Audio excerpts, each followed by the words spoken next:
Viral, viral, viral. Lagi-lagi publik kembali disuguhi tontonan perang bintang yang bikin ngelus dada. Banyak netizen yang mengatakan saat aparat hukum yang harusnya kompak jaga keadilan justru terlihat saling sikat di lapangan. Emang ada apa sebenarnya yang terjadi? Apakah ini murni demi hukum? Lantas, bagaimana Presiden Prabowo menanggapi kegaduhan ini? Ya udah, biar nggak bingung, yuk kita simak bersama-sama penjelasannya. Tapi jangan lupa subscribe channel ini, Tiang Politik.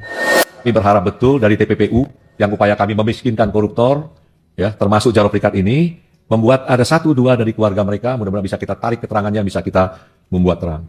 Ada yang korupsi nih, mengenak lu, makanya ini nih orang yang sering gayanya sok malaikat, ternyata gayanya sih, gue pemberantas korupsi nih, ternyata apaan? Luar biasa memang negeri kita ini. Di saat rakyatnya dituntut untuk selalu patuh hukum, lembaga penegak hukumnya justru lagi asyik tontonan perang dingin yang bikin geleng-geleng kepala. Ada yang bilang tidak ada lembaga yang kebal hukum, tapi kenapa momentum saling periksa ini selalu pas saat ada kasus triliunan rupiah? Sampai sini Pak, balik ke tidur lagi ke situ. Iya, karena memang sering dalam banyak hal Kapolri dan Jaksa Agung itu tidak mau bertemu di satu forum. Jaksa Agung, berapa saja yang kau perlu, saya penuhi. Kalau perlu yang sekian T kau mau setor ke saya, kau pakai untuk memperkuat Jaksa Agung, ya. BPKP, KPK semua, penegak hukum harus kita perkuat. Presiden berpidato, pokoknya kita harus berantas korupsi. Ayo penegak hukum, Jaksa, KPK, polisi, kamu minta apa saya kasih, asal tegakkan hukum dengan benar, berantas korupsi. Lalu rame-rame mencari kasus korupsi. Saya sebenarnya suka kalau dua politisi itu bertengkar, orang dekatnya Pak Prabowo bermusuhan, lalu saling bongkar korupsinya, bagus. Kalau saya bongkar aja, sang satu bongkar biar hancur. Setan ketemu setan, daripada bergabung lalu saling melindungi. Apakah ini tanda sistem kita berjalan, atau justru hukum sengaja dijadikan senjata? Ingat, saat elit sibuk bertikai, ekonomi kita yang taruhannya.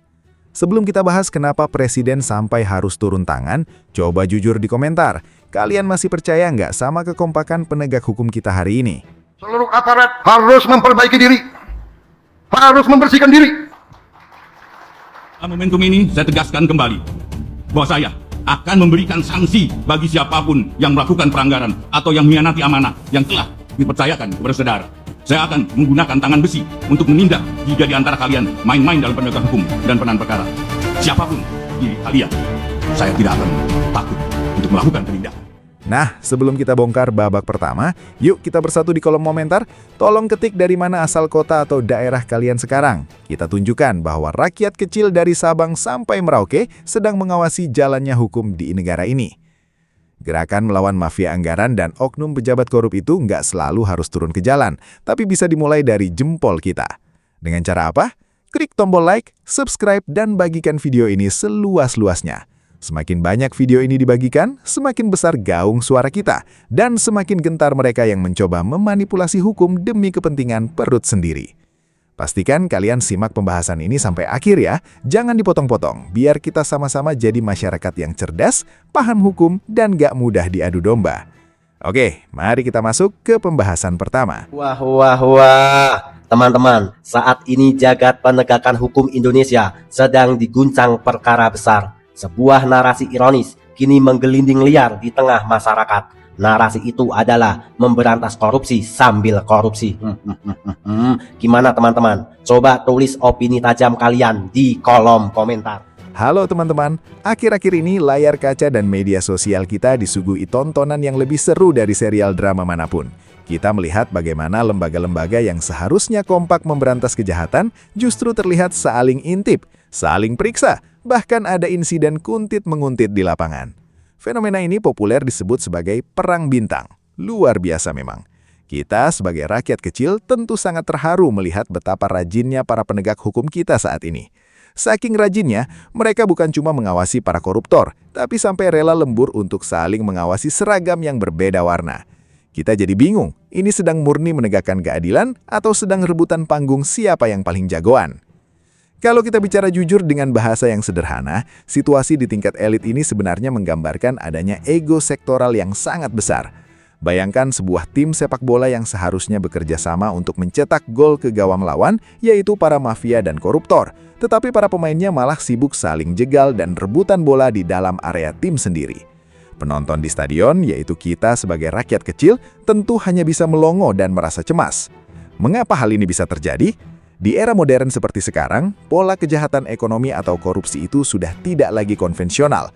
Mereka tidak lagi membawa uang tunai di dalam koper, melainkan menggunakan skema keuangan yang sangat rumit, manipulasi izin, hingga pencucian uang yang melibatkan jaringan yang sangat luas. Ketika ada satu lembaga yang mulai mengendus skema kejahatan besar ini, prosesnya seringkali berbenturan dengan jaringan kepentingan lain yang kebetulan memiliki pengaruh di institusi yang berbeda. Disinilah gesekan itu dimulai. Dampak dari rivalitas antar institusi ini jika dibiarkan tanpa adanya ketegasan, tentu akan sangat merugikan agenda pemberantasan korupsi secara keseluruhan. Logikanya sederhana, jika para penegak hukumnya justru sibuk mengawasi pergerakan satu sama lain dengan penuh rasa curiga, maka para koruptor yang sebenarnya di luar sana akan bertepuk tangan gembira. Mereka akan memanfaatkan celah dari ketidakkompakan ini untuk terus menguras uang negara, menyembunyikan aset mereka, dan lolos dari jerat hukum karena perhatian publik dan aparat sedang terpecah. Oleh karena itu, hukum di Indonesia tidak boleh hanya tajam ke bawah dan tumpul ke atas, tetapi juga tidak boleh hanya tajam ke samping berdasarkan warna seragam atau pangkat di pundak. Semua orang dan semua lembaga harus patuh pada aturan main yang sama demi keselamatan rakyat banyak. Presiden Prabowo tidak boleh tinggal diam. Beliau harus berdiri tegak dan berani menghukum siapapun yang bersalah. Beliau harus membuktikan bahwa di Indonesia tidak ada lembaga yang boleh merasa di atas hukum. Teman-teman, kita sebagai rakyat harus bersatu kawal kasus ini sampai tuntas. Mungkin banyak dari kita yang berpikir, itu kan urusan para elit di Jakarta, gak ada hubungannya sama kehidupan kita di daerah. Namun kenyataannya, kegaduhan hukum dan politik di tingkat pusat ini punya dampak yang sangat nyata dan langsung terasa sampai ke dompet kita masing-masing. Disinilah kita perlu melihat peran krusial dari Kementerian Keuangan, khususnya Menteri Keuangan Purbaya, yang harus memutar otak setiap hari untuk memastikan bahwa mesin ekonomi Indonesia tidak kekurangan bahan bakar di tengah bisingnya konflik antar lembaga. Stabilitas ekonomi adalah benteng utama sebuah negara. Sebuah negara bisa saja menghadapi krisis politik atau gesekan hukum yang hebat, tetapi selama ekonominya stabil, rakyatnya masih bisa makan, inflasi terjaga, dan pasar tetap beroperasi, negara itu akan tetap bertahan.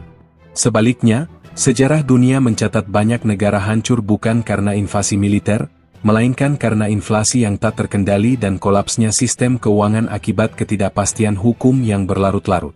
Mari kita gunakan contoh yang sangat sederhana agar mudah dipahami oleh kita sebagai orang awam. Bayangkan Anda adalah seorang pengusaha besar atau investor, baik dari dalam maupun luar negeri, yang memiliki modal 1 triliun rupiah. Anda berniat membangun sebuah pabrik tekstil atau industri besar di Indonesia. Pabrik ini nantinya akan menyerap ribuan tenaga kerja lokal, membeli bahan baku dari petani kita, dan membayar pajak yang besar kepada negara. Namun, sebelum Anda menaruh uang 1 triliun itu di tanah Indonesia, apa hal pertama yang Anda cari? Jawabannya bukan sekadar lahan yang luas atau upah buruh yang murah, melainkan kepastian hukum. Anda ingin memastikan bahwa jika suatu hari nanti terjadi sengketa bisnis, pengadilan akan memutus dengan adil berdasarkan hukum yang berlaku, bukan berdasarkan siapa yang membayar lebih banyak atau siapa yang memiliki backingan institusi lebih kuat. Luar biasa memang dampaknya. Jika Anda melihat di berita setiap hari bahwa lembaga penegak hukum di negara tujuan investasi Anda justru sedang saling serang, saling tangkap dengan motif yang tidak jelas, dan suasananya terkesan mencekam, apakah Anda akan tetap menaruh uang Anda di sana? Tentu saja tidak. Anda akan memilih membawa uang itu ke negara lain yang mungkin lebih membosankan secara politik, tetapi menawarkan kepastian hukum yang mutlak. Ketika investor akhirnya kabur atau menahan modalnya, apa yang terjadi pada kita rakyat kecil? Lowongan kerja baru tidak tercipta, angka pengangguran meningkat, daya beli masyarakat turun, dan ujung-ujungnya warung kelontong atau usaha kecil di depan rumah kita pun akan sepi pembeli. Itulah alasan logis mengapa konflik elit di Jakarta dampaknya bisa dirasakan langsung oleh seorang ibu rumah tangga di pelosok daerah yang mendapati harga sembako naik, sementara pendapatan suaminya tidak bertambah. Disinilah peran penting manajemen keuangan negara menjadi sangat terlihat. Ketika para elit politik dan hukum sibuk beradu argumen di media massa dan mengerahkan pengaruh mereka, otoritas keuangan harus terus bekerja dalam senyap untuk meyakinkan pasar global dan domestik bahwa fundamental ekonomi Indonesia tetap kokoh. Anggaran pendapatan dan belanja negara, APBN, kita harus dikelola dengan transparan, akuntabel, dan disiplin tinggi demi menjaga kepercayaan tersebut. Ini bukanlah pekerjaan yang mudah. Ini seperti mencoba merajut kain sutra yang indah di tengah-tengah badai tornado. Setiap angka dalam APBN, setiap kebijakan insentif pajak, dan setiap keputusan keuangan harus dihitung dengan presisi yang sangat tinggi. Jika pasar sampai kehilangan kepercayaan, nilai tukar rupiah bisa merosot, biaya impor bahan baku untuk industri kita akan naik, dan pada akhirnya inflasi akan menghantam masyarakat kelas bawah yang paling rentan. Oleh karena itu, menjaga kestabilan ekonomi di tengah kegaduhan hukum bukan sekadar urusan angka-angka makro di atas kertas, melainkan tentang menjaga ketenangan batin masyarakat agar roda kehidupan sehari-hari mereka tetap bisa berjalan dengan baik. Melihat situasi bus kota yang oleng karena para kondekturnya sibuk jotos-jotosan di belakang, Presiden Prabowo tidak tinggal diam. Beliau mengambil kendali setir dengan tegas melalui strategi yang kerap disebut banyak pengamat sebagai tangan besi.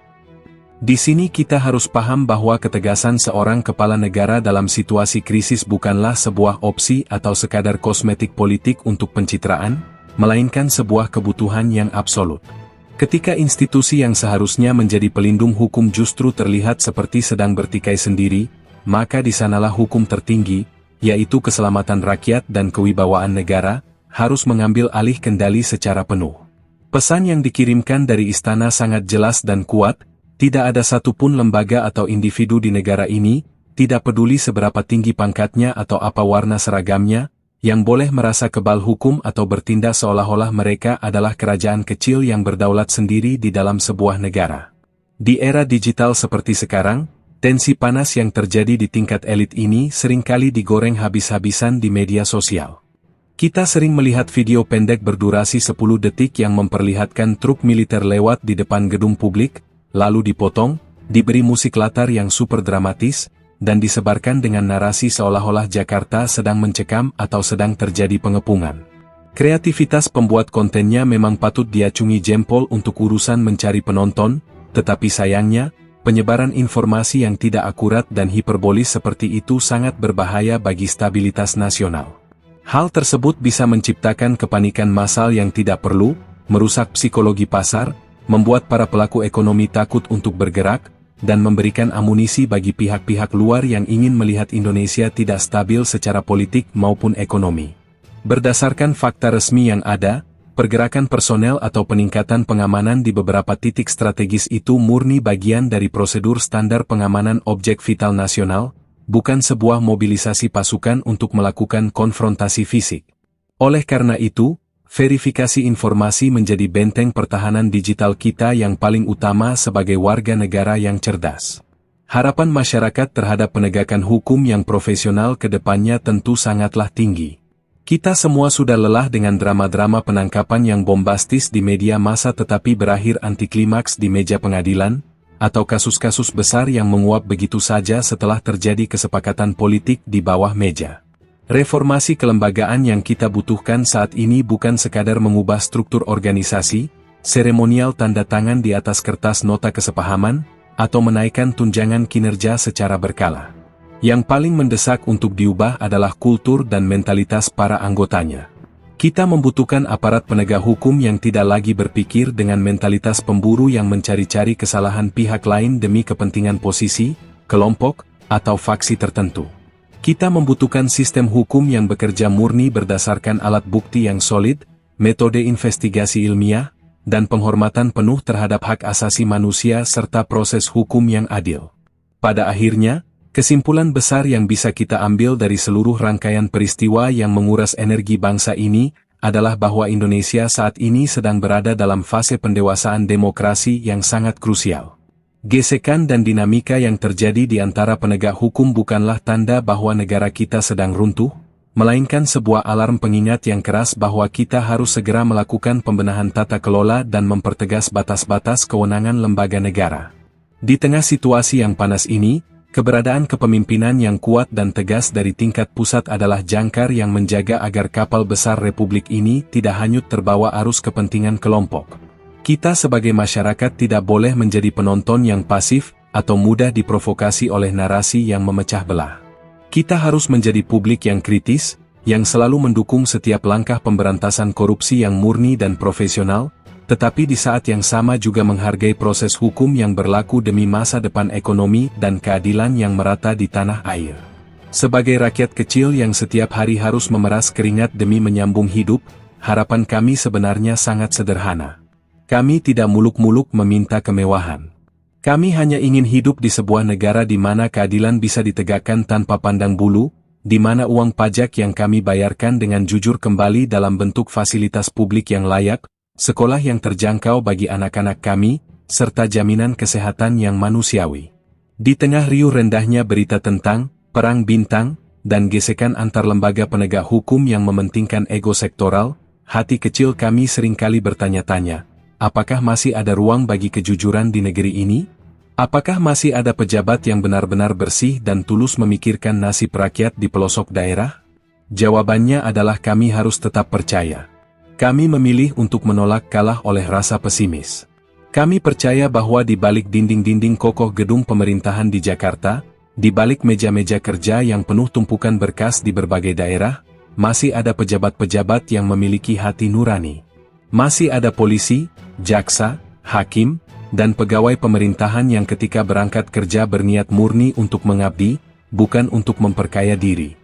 Mereka adalah orang-orang yang memilih untuk tetap jujur meskipun sistem di sekitarnya mungkin sedang tidak sehat.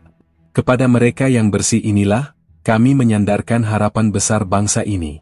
Kami tahu menjadi orang jujur di tengah pusaran kekuasaan itu berat, tantangannya luar biasa, dan seringkali mereka yang lurus justru disingkirkan oleh arus. Oleh karena itu, dari lubuk hati yang paling dalam, mari kita selipkan doa yang tulus untuk para pemimpin dan pejabat yang bersih. Semoga Bapak dan Ibu sekalian selalu diberikan kesehatan yang prima, kekuatan batin untuk menolak godaan, serta perlindungan dari Tuhan Yang Maha Esa dalam menjalankan tugas suci menjaga Ibu Pertiwi. Namun, di sisi lain, kami juga tidak bisa menutup mata bahwa gurita korupsi masih sangat kuat. Dan yang paling menyakitkan hati kami adalah ketika melihat oknum penegak hukum, orang-orang yang disumpah di bawah kitab suci untuk menjadi benteng keadilan, justru ikut bermain dalam kubangan kotor korupsi. Bagi kami rakyat kecil, ini adalah bentuk pengkhianatan tertinggi. Ketika seorang penegak hukum menjadi koruptor atau menjadi pelindung para mafia, mereka bukan sekadar mencuri uang negara, melainkan mereka sedang meruntuhkan kepercayaan rakyat terhadap hukum itu sendiri. Jika benteng terakhir keadilan saja bisa dibeli, lalu kepada siapa lagi rakyat kecil seperti kami harus mengadu saat hak-hak kami dirampas? Oleh karena itu, tuntutan kami sangat tegas dan tanpa kompromi. Jika ada oknum penegak hukum yang terbukti melakukan korupsi, mereka harus dihukum seberat-beratnya. Tidak boleh ada kata maklum, tidak boleh ada keringanan hukuman karena alasan pangkat atau jasa masa lalu. Justru karena mereka paham hukum, hukuman mereka harus berkali-kali lipat lebih berat daripada pelaku kriminal biasa. Bila perlu, miskinkan mereka sampai ke akar-akarnya, cabut seluruh hak politiknya, dan berikan sanksi sosial yang membuat jera siapapun yang berniat mengikuti jejak hitam mereka. Hukum tidak boleh lagi tajam ke bawah dan tumpul ke atas, hukum juga tidak boleh tajam ke samping hanya berdasarkan seragam. Hukum harus tegak lurus, buta terhadap jabatan, namun tajam dan menghujam langsung kepada siapapun yang berani mengkhianati rakyat.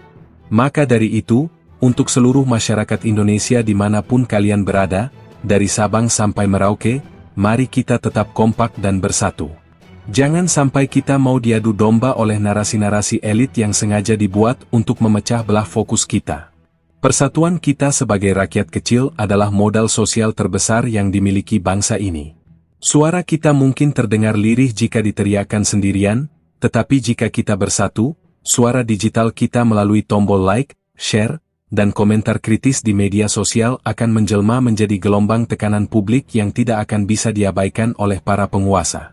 Kita harus menjadi mata dan telinga yang terus mengawasi setiap kebijakan, setiap proses persidangan, dan setiap rupiah anggaran negara.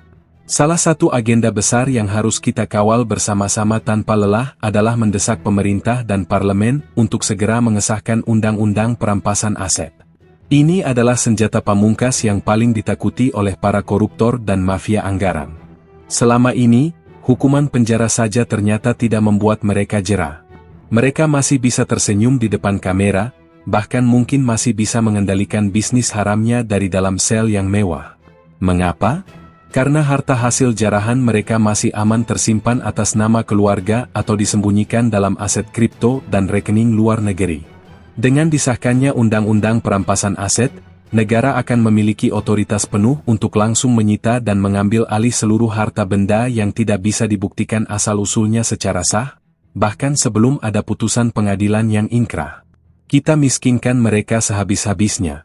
Uang hasil rampasan dari para koruptor itu kemudian bisa dikembalikan ke kas negara untuk membiayai pembangunan jalan yang rusak di desa-desa, mendirikan sekolah yang layak, dan menurunkan harga kebutuhan pokok. Kita harus terus suarakan desakan ini di media sosial, kita tag akun-akun resmi para pembuat kebijakan, dan kita kawal terus sampai undang-undang ini benar-benar disahkan dan berlaku di bumi Indonesia. Tujuan akhir dari semua perjuangan dan kebisingan ini sebenarnya sangat mulia, yaitu melihat Indonesia bebas dari korupsi. Kami sangat mendambakan hari di mana kata korupsi hanya menjadi catatan kelam dalam buku sejarah masa lalu, bukan lagi menjadi berita utama di televisi setiap pagi. Kami bermimpi melihat Indonesia yang sejahtera, sebuah negara yang kaya raya akan sumber daya alamnya, dan kekayaan itu benar-benar dinikmati oleh seluruh rakyatnya, bukan hanya dikuasai oleh segelintir elit dan gurita mafia yang serakah. Ketika Indonesia bebas dari korupsi, tidak akan ada lagi cerita tentang anak-anak yang putus sekolah karena biaya yang mahal. Tidak akan ada lagi ibu-ibu yang menangis di pasar karena harga beras dan minyak goreng yang melambung tinggi akibat permainan kartel yang dilindungi oknum pejabat. Ketika korupsi berhasil dikikis habis, pelayanan publik akan berjalan dengan transparan, birokrasi menjadi mudah dan murah, serta investor-investor jujur akan datang membawa lapangan kerja baru yang melimpah bagi pemuda-pemuda kita yang saat ini kesulitan mencari nafkah. Perjalanan menuju Indonesia yang bersih memang masih panjang dan penuh dengan kerikil tajam. Badai tornado politik dan gesekan kepentingan pasti akan terus terjadi di tingkat atas.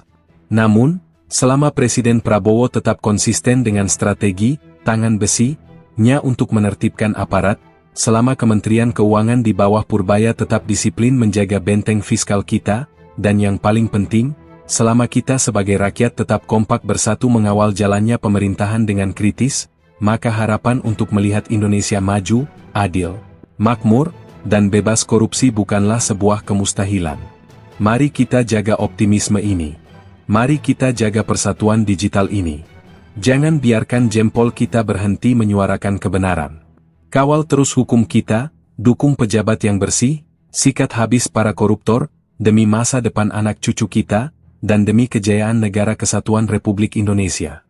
Ya, terima kasih teman-teman masih bersama Tiang Politik. Teman-teman, setelah kita mendengarkan penjelasan yang panjang tadi, gimana tanggapannya? Silakan tulis opini tajam kalian di kolom komentar. Mari kita berdiskusi dengan akal sehat. Teman-teman, sekarang saatnya kita beropini, ngobrol santai sambil minum kopi. Kita minum kopi dulu teman-teman.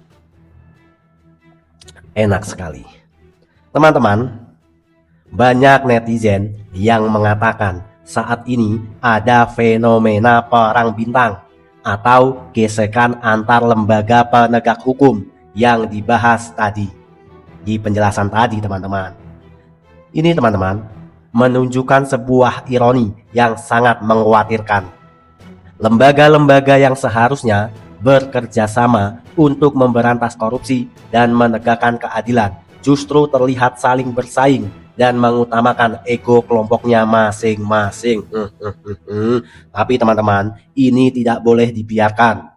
Jika dibiarkan, situasi ini dapat memicu beberapa dampak buruk bagi negara kita. Lantas apa saja? Yang pertama, hukum akan kehilangan kepercayaan. Teman-teman, ketika sesama aparat penegak hukum saling mengincar, masyarakat awam akan bingung dan kehilangan kepercayaan. Hukum tidak lagi dipandang sebagai alat mencari keadilan yang jujur, melainkan dicurigai sebagai senjata politik untuk saling menjatuhkan. Ini sangat berbahaya, teman-teman. Lalu yang kedua, teman-teman, koruptor akan menang. Teman-teman, ketidakkompakan aparat hukum hanya akan membuat para koruptor sejati bertepuk tangan. Mereka bisa memanfaatkan celah dari konflik ini untuk menyembunyikan aset dan lolos dari jerat hukuman. Teman-teman, ini tidak boleh berlangsung lama. Kita sebagai rakyat meminta dan memohon kepada Presiden Prabowo untuk segera menindak tegas. Siapapun yang bersalah, silakan dihukum dengan hukuman yang berlaku di negeri ini. Teman-teman, lalu yang ketiga, ekonomi rakyat taruhannya. Kegaduhan politik, teman-teman, itu akan berdampak langsung pada isi dompet masyarakat. Kok bisa? Ya bisa, karena investor akan takut menanamkan modal di negara yang hukumnya tidak pasti. Jika investor kabur, lapangan kerja akan berkurang, daya beli masyarakat akan turun, dan harga kebutuhan pokok bisa melonjak naik. Ini tidak boleh terjadi, teman-teman, karena yang akan menjadi korbannya rakyat lagi.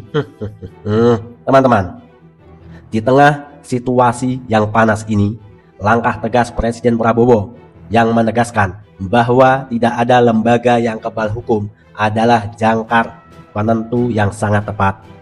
Presiden harus terus menggunakan otoritasnya untuk mendudukan para pimpinan lembaga di satu meja dan melebur ego sektoral demi kepentingan nasional.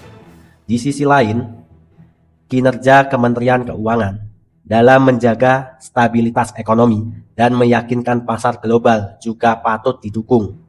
Agar apa, teman-teman? Agar roda ekonomi masyarakat di tingkat bawah tetap bisa berputar dengan aman tanpa terganggu bisingnya politik di Jakarta.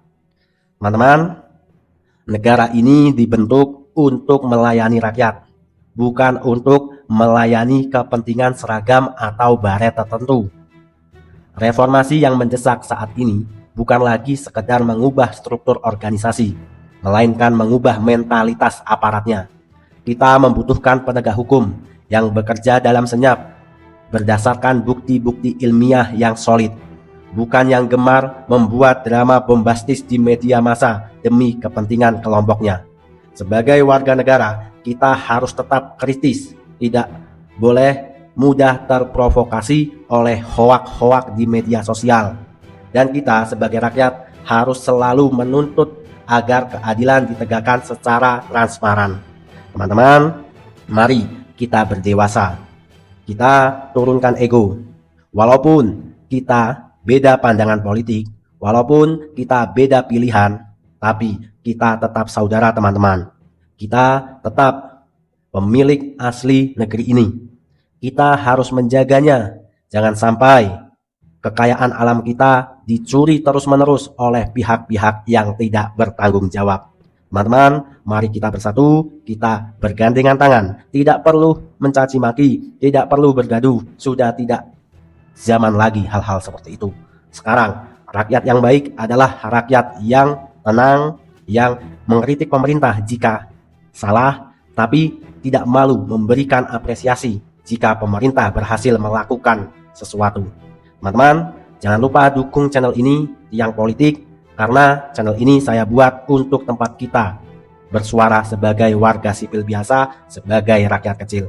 Teman-teman, terima kasih. Jangan lupa subscribe, like, komen, dan bagikan video ini agar gerakan kita semakin besar. Saya Irham, host dari Tiang Politik, mengucapkan terima kasih dan undur diri. Sampai jumpa di video selanjutnya. Merdeka, see you next time.